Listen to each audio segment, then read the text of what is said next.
Durante a maior parte do ano, os touros e vacas de bisões vivem vidas separadas. Uma pradaria estava morrendo. Seu solo havia virado poeira depois que seus habitantes mais importantes desapareceram. Então, um rebanho de bisões selvagens foi solto nessa terra árida.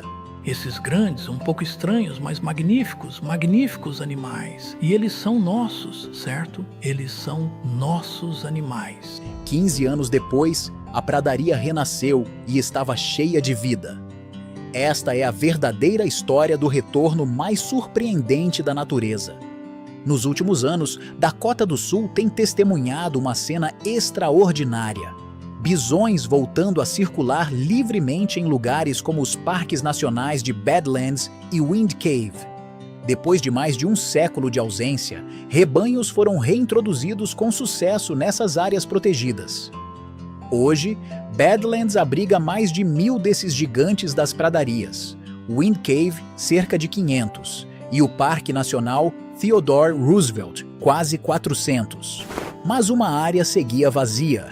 Eram as vastas pradarias da reserva da tribo Sioux de Rosebud, no sul do estado, onde nenhum bisão selvagem pisava há mais de 140 anos. Essas terras haviam se tornado uma sombra degradada do que já foram.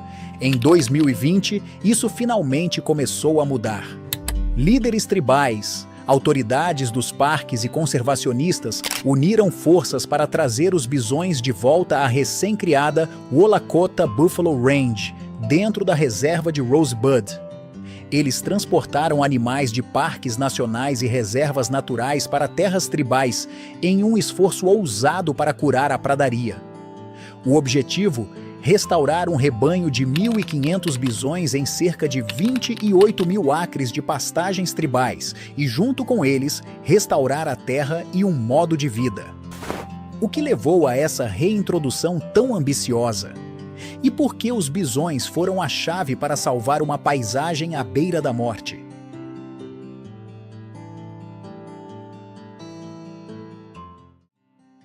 Quando os bisões desapareceram.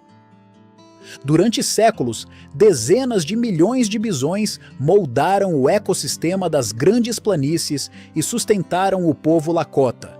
No entanto, por volta de 1900, a caça descontrolada e uma política deliberada do governo dos Estados Unidos de exterminar os bisões os eliminaram quase por completo.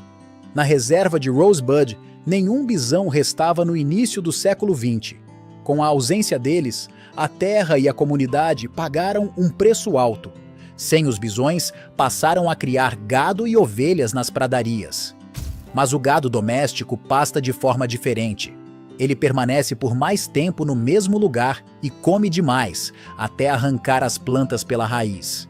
Logo, as pastagens antes exuberantes estavam exauridas. A vegetação deixou de se regenerar, restando apenas manchas áridas de solo seco e exposto. A cada ano, o solo perdia mais matéria orgânica e nutrientes, tornando-se cada vez menos capaz de sustentar a vida. Com o desaparecimento das gramíneas nativas, apenas algumas ervas daninhas resistentes e pouco atrativas para os animais tomaram conta do território. Essas plantas ofereciam pouco alimento ou abrigo para a fauna local. Pássaros que faziam ninhos em gramas altas e pequenos mamíferos que se escondiam entre plantas diversas não encontravam mais nada além de vegetação homogênea e de baixo valor ecológico. A biodiversidade local despencou à medida que espécies desapareciam da região. Enquanto isso, o solo exposto e as ervas de raízes rasas não conseguiam reter a umidade. O vento levantava poeira solta e a chuva simplesmente escorria, formando ravinas. Durante as secas, as terras da reserva se transformavam em verdadeiros desertos. A camada superficial do solo era levada pelas tempestades e, às vezes, nuvens de poeira cobriam até cidades vizinhas. O extermínio dos bisões também feriu profundamente o coração da cultura Sicangu-Oyate, Sioux de Rosebud. Para o povo Lakota, o bisão é sagrado, fonte de alimento, ferramentas e significado espiritual. Perder os rebanhos significou perder tradições ancestrais, cerimônias e uma identidade coletiva ligada ao animal. A economia da comunidade também sofreu. A reserva se tornou uma das regiões mais pobres dos Estados Unidos. As tentativas de criar gado trouxeram apenas alívio temporário e, muitas vezes, beneficiaram mais compradores de fora do que as famílias locais. As pessoas ficaram com pouca comida, poucos empregos e a sensação de que algo essencial havia se perdido. Em resumo, tanto a terra quanto o povo estavam sofrendo sem os bisões. A volta dos bisões, o projeto Wolacota. Diante desses desafios, a tribo Sioux de Rosebud decidiu trazer os bisões de volta para casa. A partir de 2015, líderes tribais começaram a desenvolver um plano para estabelecer uma imensa reserva de bisões em suas terras. Our main goal with the project is to regenerate the buffalo to native lands here on the Rosebud. Ao longo de 5 anos, eles conseguiram parcerias, financiamento e, por fim, a posse da terra, cerca de 110 quilômetros quadrados, mais ou menos o tamanho de uma cidade como São Francisco. De antigas pastagens para gado foram arrendados e reservados para o rebanho. Até mesmo o antigo rancho de gado de um ex-ministro da Suprema Corte dos Estados Unidos foi reaproveitado como parte da área, simbolizando um novo capítulo para a pradaria. O projeto, chamado Wolacota Buffalo Range, foi apoiado pelo Escritório de Desenvolvimento Econômico da tribo, por organizações conservacionistas como o Fundo Mundial para a Natureza, WWF, e pela Iniciativa de Conservação dos Bisões, do Departamento do Interior dos Estados Unidos. A meta era formar o maior rebanho de bisões gerido por indígenas na América do Norte e restaurar o equilíbrio ecológico da região. Então, vieram os bisões. No dia 30 de outubro de 2020, chegaram os primeiros caminhões com 100 bisões dos parques nacionais de Badlands e Theodore Roosevelt. Semanas depois, dezenas de jovens bisões chegaram do Parque Nacional Wind Cave e outro grupo veio de um refúgio federal de vida selvagem no Colorado. Na primavera de 2021, mais de 160 animais já vagavam pela Wolacota Range. E, em abril daquele ano, nasceram os primeiros filhotes de bisão nessas terras tribais, os primeiros em mais de um século. As realocações continuaram em ondas. Na primavera de 2022, o rebanho já contava com cerca de 1.000 animais, entre recém-chegados e filhotes. 2 anos depois, em 2024, pesquisadores contaram mais de 1.200 bisões pastando pelas pastagens da reserva. O rebanho estava no caminho certo para alcançar a meta de 1.500 animais, praticamente cumprindo o plano antes do previsto. Com os bisões de volta, começaram a surgir sinais visíveis de transformação. As gramíneas estavam voltando, o solo parecia mais saudável e a terra mostrava os primeiros sinais de recuperação.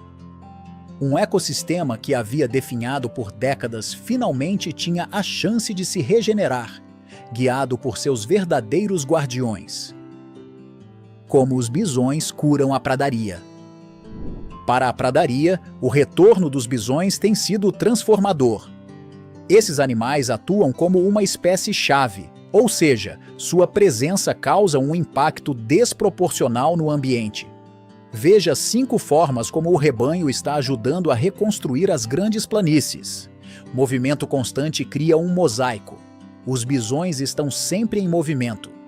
Diferente do gado, que tende a permanecer em um mesmo local, os bisões selvagens evitam ficar tempo demais em um só ponto. Ao se moverem, eles pastam em uma área e seguem adiante, dando tempo para que as plantas se recuperem. O resultado é um mosaico de áreas com gramíneas curtas e outras com vegetação mais alta. Essa diversidade impede que uma única planta domine e cria diferentes habitats. Pesquisas de longo prazo mostram que pradarias com bisões abrigam cerca do dobro de espécies de plantas em comparação com aquelas sem os animais. Controle natural de ervas daninhas. os bisões ajudam a conter plantas invasoras. Eles costumam beliscar os brotos iniciais de plantas agressivas, aquelas que o gado normalmente ignora. Ao comer essas plantas antes que se espalhem, os bisões dão uma chance às gramíneas nativas de recuperar espaço. Regiões com bisões têm, em média, metade da quantidade de ervas invasoras, permitindo que plantas nativas, mais nutritivas, prosperem. Cascos que aram e irrigam o solo. Um bisão adulto, que pode pesar até 907 quilos, o mesmo que um carro pequeno, age como um arado vivo. À medida que caminha, seu peso e seus cascos rompem a crosta endurecida do solo. Essa aração natural cria pequenas fendas e buracos que ajudam a água da chuva a penetrar, em vez de escorrer. Após uma tempestade, os cascos deixam milhares de pequenas bacias de retenção, reduzindo a erosão. Um estudo mostrou que pradarias pisoteadas por bisões perderam cerca de 25% menos solo superficial em chuvas fortes comparadas a áreas não tocadas.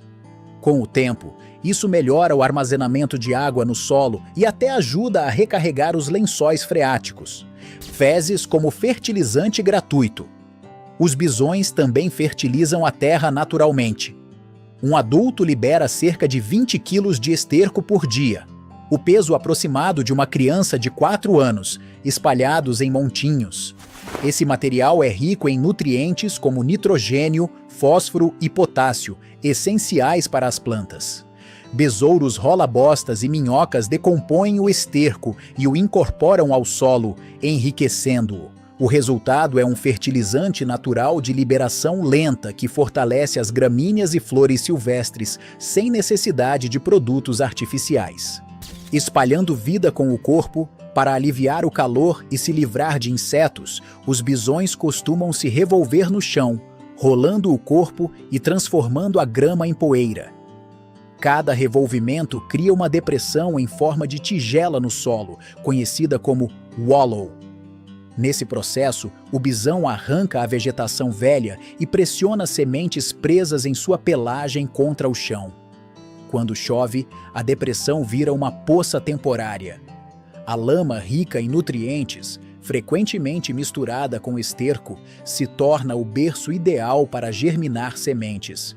Em pouco tempo, novas plantas brotam nesses wallows, muitas vezes espécies que têm dificuldade de crescer entre gramíneas densas. Esses pequenos lagos sazonais também atraem outros animais. Pássaros, insetos e até sapos encontram abrigo nessas mini-áreas úmidas. Assim, os wallows dos bisões viram pequenos oásis espalhados pelas planícies. Em poucos anos, esses processos já começaram a transformar antigas terras áridas em pradarias saudáveis novamente. Gramíneas e flores silvestres nativas estão voltando e animais selvagens estão retornando à paisagem. A transformação é visível, mas esse sucesso também traz desafios e responsabilidades.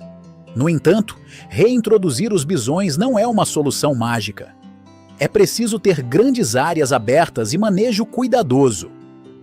A Wolacota Range teve que ser cercada adequadamente para manter o rebanho longe de fazendas vizinhas e rodovias.